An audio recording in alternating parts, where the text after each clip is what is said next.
Here we are with this gender identity crisis. What is the crisis, though?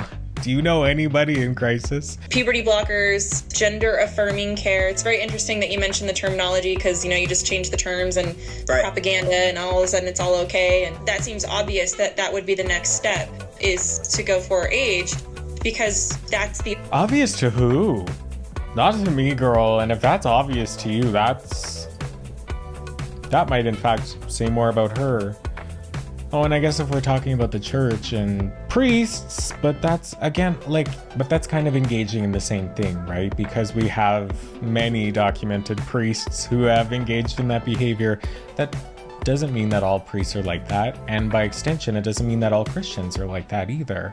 We need to be able to separate the actions of an individual person from the community that they belong to, because that in itself is discriminatory. By looking at the behavior of one person and going, oh, you're tall, so everybody else that's tall must be awful like you in this same way. It just doesn't make sense. It's not true.